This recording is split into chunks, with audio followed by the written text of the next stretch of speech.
जय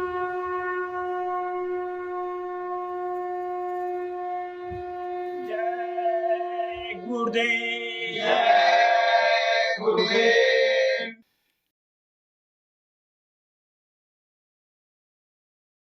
जय गुरुदेव। जय गुरुदेव। मेरे मन गुरु संग प्रीत जोड़ो। मेरे मन गुरु संग प्रीत जोड़ो। कर कृपा गुरु पार लगावे। कर कृपा गुरु पार लगावे। मेरे मन गुरु संग प्रीत जोड़ो। मेरे मन गुरु संग प्रीत जोड़ो। जन्मों के भटके अब गुरु पाया। कर कृपा गुरु ने नाम बख्शाया। जन्मों के भटके अब गुरु पाया। करके कृपा गुरु ने नाम बख्शाया। लगन लगा के करो गुरु भक्ति। तो ही मिलेगी 84 से मुक्ति। लगन लगा के करो गुरु भक्ति। तो ही मिलेगी 84 से मुक्ति। मेरे मन गुरु संग प्रीत जोड़ो। मेरे मन गुरु संग प्रीत जोड़ो। सिमरन से मन निर्मल होवे। कर सेवा तन पावन होवे। सिमरन से मन निर्मल होवे। कर सेवा तन पावन होवे। गुरु वचनों को हृदय में धारो। चल गुरु राह पे जीवन संवारो। गुरु वचनों को हृदय में धारो।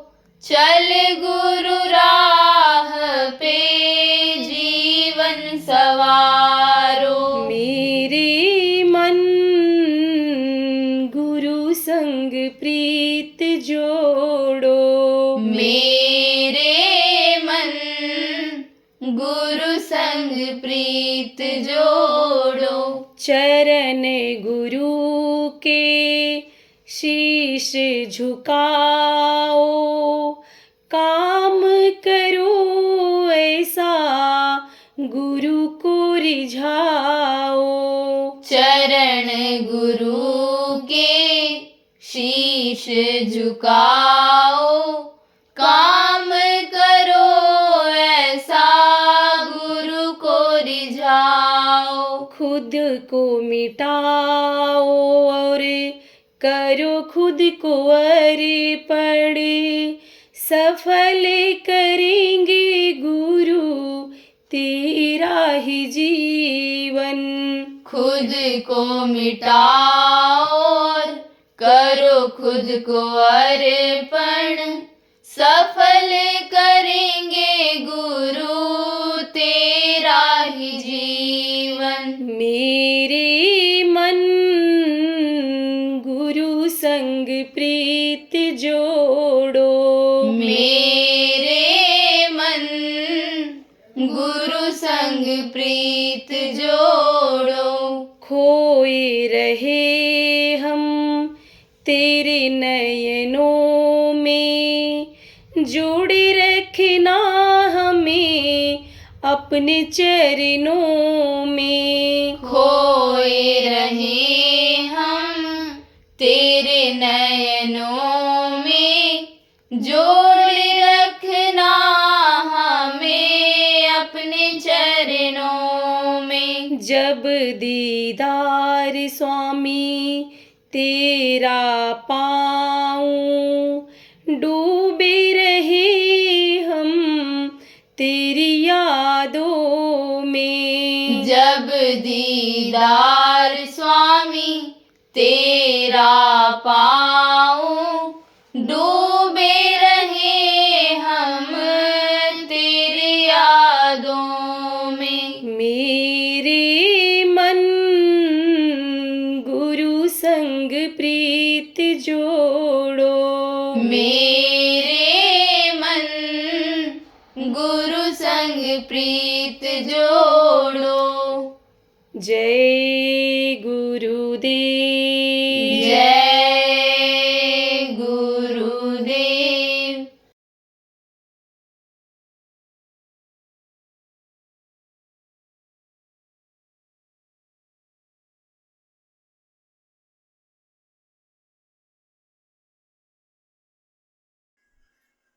मान लो रोग में भी फायदा हो गया, धन दौलत भी मिल गया, लेकिन जिसको टेंशन कहते हो, मानसिक शांति कहते हो, वो कहीं मिल रहा है? नहीं मिल रहा है। पागल जैसे घूम रहे हैं, सोच नहीं पा रहे हैं क्या करना चाहिए क्या नहीं करना चाहिए। इस चीज़ को लोग सोच नहीं पा रहे, परेशान हैं। तो ये जो इस तरह का है, इससे देवता दिखाई नहीं पड़ते हैं। देवता जब दिखाई पड़ेंगे, उनसे जब आप अपनी फरियाद करोगे, वो सुनेंगे, तब तो आपको कुछ देंगे, आपका कुछ फ़ायदा होगा। वो धनी, वो ऊपर के देवलोकों के ऊपर के जो धनी हैं, जो मालिक हैं, जब उनको आप देखोगे, उनसे कुछ कहोगे, तभी तो आपकी कुछ मदद करेंगे। तो आप तो ऐसे कहते चले जाते हो, ऐसे ही बस हमारा धन, हमको धन दे दो, हमारा रोग ठीक कर दो, हमारा बच्चा पढ़ लिख करके नौकरी पा जाए, हमको नौकरी मिल जाए, हम पास हो जाएं, यही सब कहते हो उनसे। अब आप देखो कि कोई आदमी हो और उससे कुछ कहो तो वो सुनता है, जो दिखाई पड़ता है, चलता फिरता है। कौन दिखाई पड़ता चलता फिरता है? आदमी। कोई जानवर भी हो, उससे कुछ कहोगे तो सुनेगा। जैसे गाय है, बैल है, कुत्ता है, घोड़ा है, हाथी है, उसको आप बुलाओगे तो वह आएगा देख करके आपकी तरफ, और एक बार रोटी उसको खिला दोगे तो वो बार बार बुलाने पर आपके आ जाएगा, एक बार बुलाने पर दौड़ करके आएगा। तो आपने उसको देखा और देखा तब बुलाया, लेकिन जिसको देखोगे नहीं आप, वो आपके पास कैसे आएंगे, कैसे मिलेंगे, कैसे पूछोगे उनसे? आप क्या क्या पूछोगे, कैसे बताएगा वो? कुछ ऐसे भी जानवर होते हैं, ये तोता, मैना या ऐसे पक्षी होते हैं, और ऐसे होते हैं। जैसे तोता को देखो, तोता क्या होता है? उड़ता है, चलता फिरता है। उसको जो बात बताओगे आप, जो कहोगे वो समझ जाता है, जैसा कहोगे वैसा बोलने की कोशिश भी करता है। अभी अगर आप उसको बुलवाओ, बातचीत करते रहो, बराबर वही बात करते रहो, तो वो सीख करके उसी तरह से बोलने लगता है। क्यों? क्योंकि चलता फिरता है। चाहे पक्षी हो, चाहे जानवर हो, चाहे आदमी हो, ये चलते फिरते हैं। लेकिन पत्थर को बुलाओ, पत्थर के पास आप जाओ, कहो तो पत्थर कुछ बोलेगा? पत्थर अपने आपके पास आएगा? मिट्टी को पूछो आप, मिट्टी से कोई चीज़ पूछो, बताएगा? मिट्टी आपके पास ऐसे बुलाने पर आएगी? या पेड़ हैं, पेड़ को अगर आप कहो मेरे पास आ जाओ तो आएगा? पेड़ को कहो यहाँ से वहाँ चले जाओ, जा पाएगा? और रोज़ पेड़ से कहो कि आप चलो चलो चलो, दौड़ो, वो देखो, देख पाएगा? कोई जानवर हो उसको दिखाओ कोई चीज़ तो देखता भी है। उधर दिखाओ ऐसे तो देखेगा, जैसे बच्चे को दिखाते हो ऐसे देखता भी।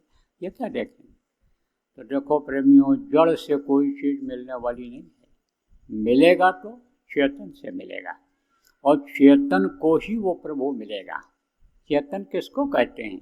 जो एक जगह से दूसरी जगह आ जा सकता है, उसको चेतन कहते हैं।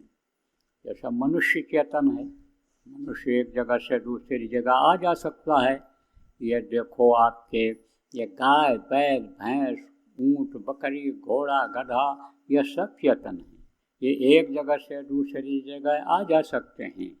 आप ये समझो कि ये आसमान में उड़ने वाले ये जो पक्षी हैं, ये चेतन हैं, एक जगह से दूसरी जगह आ जा सकते हैं। ये कहीं बैठ गए हों, इनको भगाओगे तो भग जाएंगे, और इनको बुलाओगे तो ये आ जाएंगे। बहुत पुरानी बात बता रहा हूँ, आज के करीब 60-65 साल पहले की बात बता रहा हूँ आपको। हमारे गांव, हम लोग उस समय पढ़ते थे, हमारे गांव के पास में एक ठाकुर साहब थे। तो उनके कोई नहीं था, शादी ब्याह नहीं किया था उन्होंने। तो बाद में वो साधु बन गए, दाढ़ी बाल बढ़ा लिया। तो वो खुद पकाते खाते थे, ज़मीन जायदाद थी उनके पास, आमदनी होती थी, मांगने कहीं नहीं जाते थे।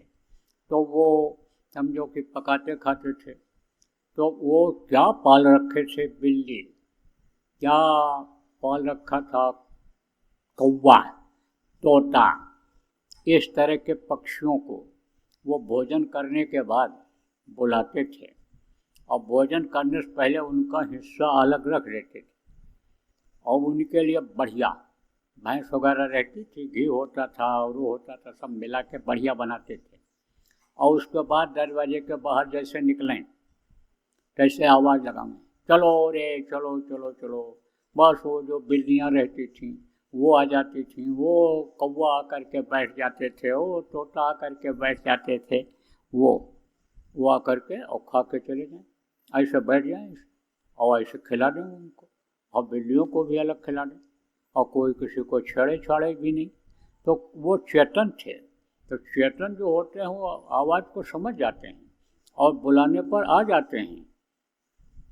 और मनुष्य भी चेतन है, मनुष्य को भी बुलाने पर मनुष्य आ जाता है, देखता है, सुनता है, समझता है मनुष्य की बातों को। ये जानवर, पशु, पक्षी भी समझते हैं, लेकिन भगवान को पाने का रास्ता उनके अंदर नहीं है, आपके अंदर है। इसीलिए महात्माओं ने बताया है कि ये देव दुर्लभ शरीर है। देवता इसके लिए 24 घंटे तरसते रहते हैं, मांगते रहते हैं, क्योंकि देवता के ऊपर के जो लोग हैं, धनी हैं, जो ये समझ लो कि उनके भी मालिक हैं, उनके भी पिता हैं, उनका दर्शन वो नहीं कर सकते हैं। लेकिन आप उनका भी दर्शन कर सकते हो। जो दुनिया को बनाया है उसका भी दर्शन आप इस मनुष्य शरीर में ही कर सकते हो। इसलिए यह सबसे उत्तम, सबसे श्रेष्ठ यह शरीर मनुष्य का है। और सबसे सरल साधना इस समय पर जो आपको मुक्ति और मोक्ष की, भगवान के प्राप्ति की, देवी देवताओं के दर्शन करने के लिए बताया गया है, चाहे गुरु महाराज ने बताया हो और चाहे गुरु महाराज के जाने के बाद आपको बताया गया हो, वो जो बताया गया है यही सबसे सीधा सरल रास्ता है। तो अब आप सोचो कि अगर दुनिया बनाने वाला मिल जाए, अगर राजा हमारे वश में हो जाए, जो हमको सब कुछ देता है, खिलाता है, व्यवस्था करता है, वो अगर हमारे वश में हो जाए, तो जो चीज़ आप चाहोगे वो हो जाएगा कि नहीं हो जाएगा? वो दे देगा कि नहीं दे देगा? दे देगा, वो दे देता है वो।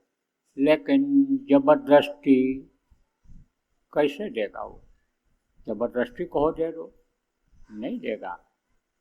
अगर प्रेम से मांगो, छोटा बन करके मांगो, दीन हो करके मांगो, उससे मुलाकात उससे कर करके कहो, तो क्या नहीं दे सकता है? सब कुछ दे सकता है। मान लो देश, यह भारत देश है, भारत देश में प्रधानमंत्री हैं और राष्ट्रपति हैं, राष्ट्रपति और प्रधानमंत्री से अगर आप मांगो तो आपको बहुत कुछ दे सकते हैं, जमीन जायदाद दे सकते हैं, रुपया पैसा दे सकते हैं, नौकरी आपके लायक जो होगी उसको दे सकते हैं। लेकिन आप कहो कि हम टेलीफोन से मांगेंगे, आप कहो कि हम लिख करके चिट्ठी भेजेंगे, तो चिट्ठी भेजने और लिखने से भाव प्रकट में नहीं होता है। पढ़ने से तो थोड़ा असर पड़ता है, लेकिन जब आमने सामने जा करके मांगोगे, कहोगे, तो चेहरा मोहरा, हाथ पैर देखेंगे, भाव देखेंगे आपके, तो दे देंगे वो। तो देने वाला जो होता है वह कौन होता है? देने वाले को देवता कहते हैं और पाने वाले, लेने वाले को देवता एक तरह से कहते हैं। तो देवता जो होता है वो देता है, दे देता है, लेकिन जब वो खुश हो जाता है तब देता है।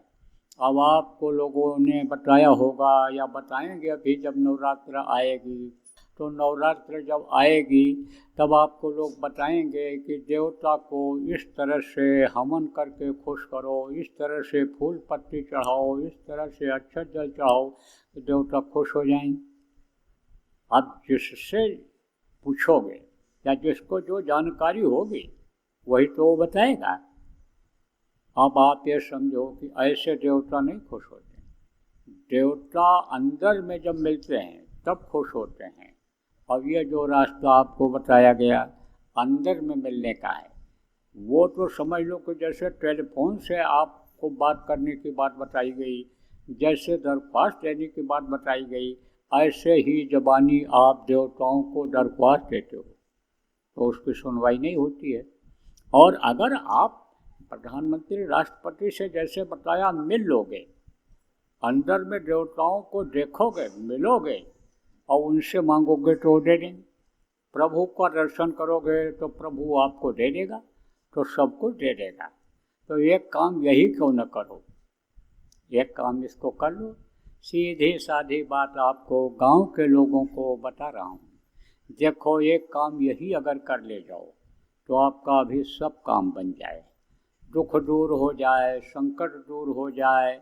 ये जो लड़ाई झगड़ा कुछ कुछ होता है, ये जो परिवार का, लोगों का लेना देना, कर्म कर्जा होता है, यह भी अदा हो जाए।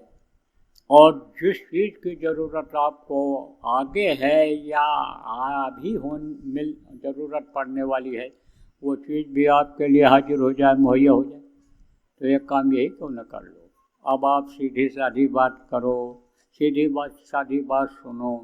सुमिरन, ध्यान, भजन, ये जो आपको बताया गया है, इसको अगर आप कर ले जाओ तो इसी से सब बात बन जाएगी। इसी से प्रभु का दर्शन भी हो जाएगा और इसी से आपको ये दुनिया की ज़रूरत की चीज़ें मिल जाएंगी। जो आपकी इच्छा पूरी नहीं होती है, बहुत दिनों से लगी हुई है, वो इच्छा भी पूरी हो जाएगी। और अगर पूरी होने लायक नहीं है, आपने ये सोच लिया है कि हमारे पास अरब रुपया आ जाए, सोना चांदी का हमको खजाना मिल जाए, हम प्रधानमंत्री राष्ट्रपति बन जाएं, पूरे दुनिया के हम अगुआ बन जाएं, तो ये अगर होने लायक नहीं है तो इससे इच्छा खत्म हो जाएगी, फिर उधर मन जाएगा ही नहीं। और नहीं तो ये मन जिधर भी जाता है यह परेशान ही करता है। परेशानी किस में होती है? मन के कहने में होती है। मन ने कह दिया मिठाई खाना है, अब गए बाजार में, दुकान बंद हो गई, हम मन नहीं मान रहा है, मिठाई खा के आएंगे। अब फिर चले गए, फिर सवारी करके ऑटो करके गए, दुकानें बंद हैं। फिर वो ये सोचता है कि अब क्या करेंगे, अब कैसे खिलाएंगे, तो चलो जो भी फल फूल जो भी मिल जाए, नहीं कुछ है तो दूध में चीनी ही ज़्यादा डलवा करके पी लें, मीठे की ये इच्छा हमारी पूरी हो जाए। तो वो इच्छा पैदा करता रहता है। लेकिन ये इच्छा हो गई कि मिठाई अब नहीं मिल रहा है, कहाँ जाएंगे दुकान पर, यानी कहाँ दुकान खुली होगी, रात को 11 बज गया, 12 बज गया, छोटे बाज़ार जल्दी बंद हो जाते हैं, कहाँ मिले, तो इच्छा ख़त्म हो गई। और नहीं तो नींद नहीं आती है, इच्छा बनी रहती है अगर, तो रात को उठ करके मिठाई खाता आदमी, बड़े नींद में है, इच्छा बन गई कि दूध पी के सोना है, और नींद अगर आप ये समझो आ गई तो रात को उठता है, याद आ गया दूध, तो दूध को फिर से पी करके फिर सोता है। ऐसा होता है, यही मन की ये चाल है। तो या तो इच्छा खत्म हो जाएगी और या तो इच्छा पूरी हो जाएगी। देखो प्रेमी, आलस्य ये आदमी का बड़ा नुकसान करता है। आप लोग, बहुत से लोग इसमें हो जिनको नामदान मिल गया है, लेकिन आलस्य आपका नहीं जाता है। आलस्य कुछ तो इस तरह का होता है कि अपना निजी काम करने में भी आदमी आलस्य करता है।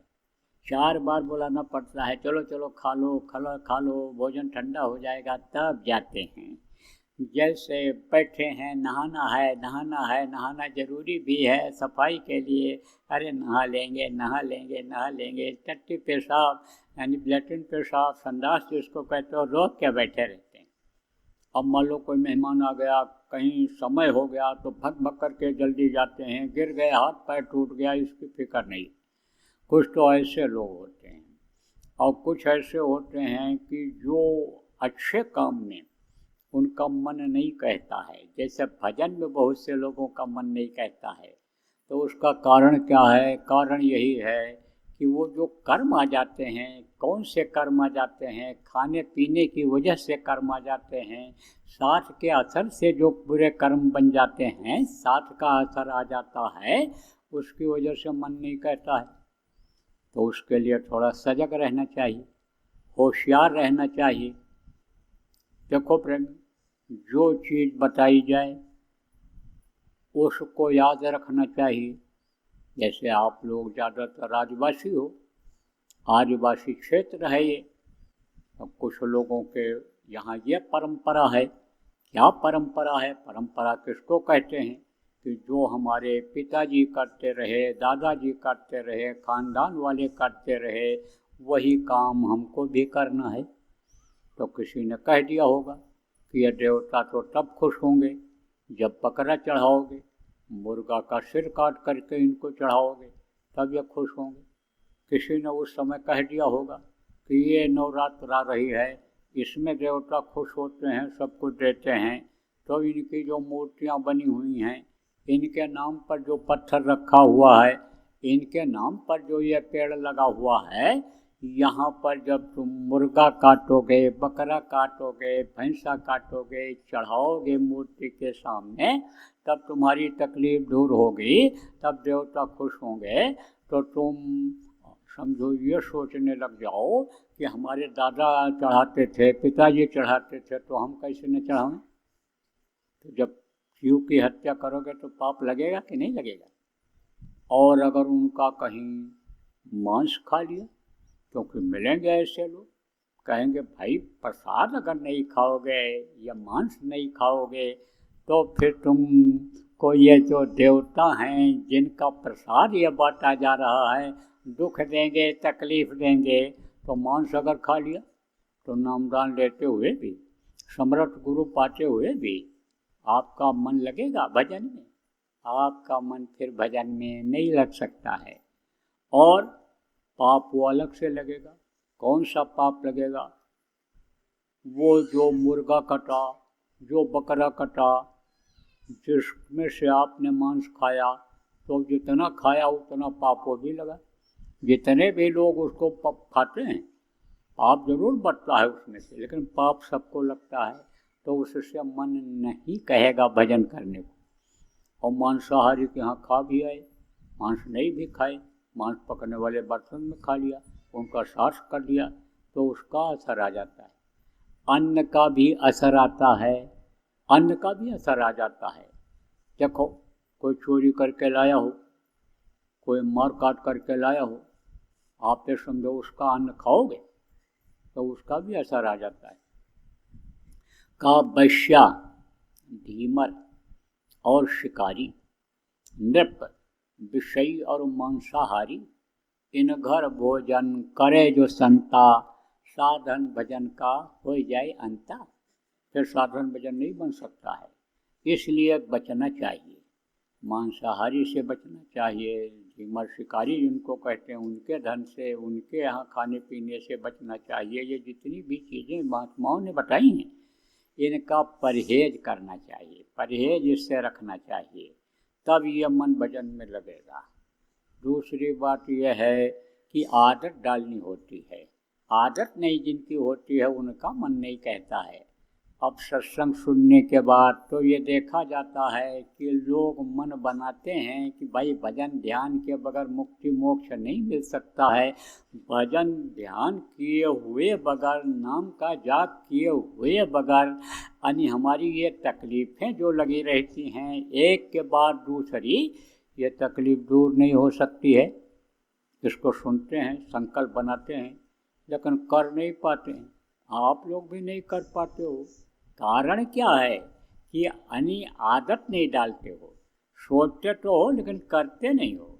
और अगर ये सोच लो कि अब जो भी हुआ सो हुआ, लेकिन अब जो जीवन का जीने का समय बचा है उसमें हमको 1 घंटा 2 घंटा समय निकालना है, और फिर बैठने लगोगे तो बैठने की आदत बन जाएगी।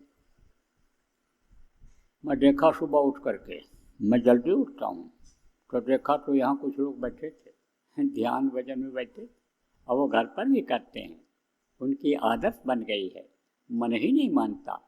देखो आप, कब यहाँ घड़ी नहीं है, गांव के लोग हो आप इतना ज़्यादा कुछ नहीं खरीद सकते हो, तो घड़ी नहीं है तो रात को सोने से पहले ही अपने ही मन से कह दो, आपने जो गुरु बना रखा गुरु से ही कह दो कि हमको आप 3 बजे जगा देना, 4 बजे जगा देना।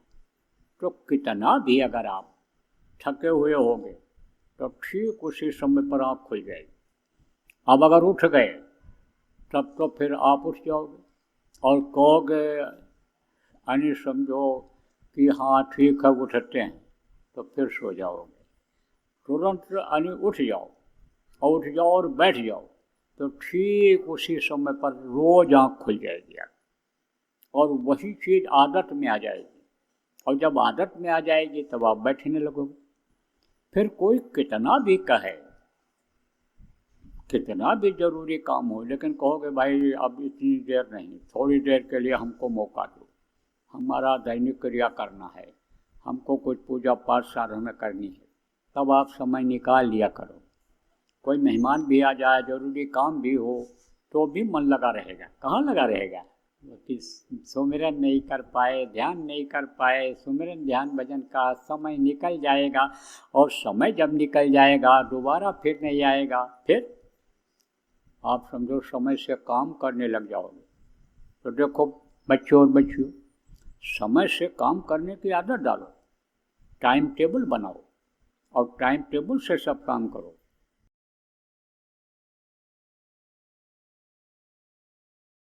योजना जो भी बनाए हो इसको लागू करो, इसको बढ़ाओ, और एक धार्मिक वातावरण तैयार कर दो, आध्यात्मिक वातावरण तैयार कर दो, शाकाहारी नशामुक्त बना दो लोगों को, आप समझो चरित्रवान लोगों को बना दो। जब ऐसा समाज बन जाएगा तब समझो कि कलयुग पर आपको विजय मिल जाएगी। तब काल माया कुछ नहीं कर पाएगा। जब आपके अंदर निर्मलता आ जाएगी, लोगों के अंदर निर्मलता आ जाएगी, गंदगी जब साफ हो जाएगी, तब आप ये समझो कि तन मन से सच्चा रहे और सदगुरु पकड़े बाँह। गुरु महाराज जो काम छोड़ करके गए उस काम को पकड़ लो, वही गुरु का बाँह पकड़ना हुआ, वही गुरु उसी का बाँह पकड़ेंगे। जय गुरुदेव। सरकारी व गैर सरकारी अनुदान के लिए बिना सत्संगियों के सहयोग द्वारा जनहित के कार्यों में लगी हुई बाबा जय गुरुदेव धर्म विकास संस्था का मुख्यालय पिंगलेश्वर रेलवे स्टेशन के सामने मक्सी रोड, उज्जैन, मध्य प्रदेश में है। यहाँ पर सत्संग व नामदान का कार्यक्रम होता रहता है।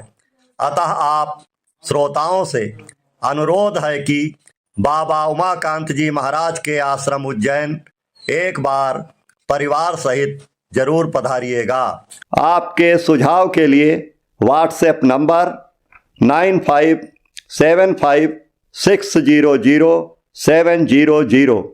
जय गुरुदेव।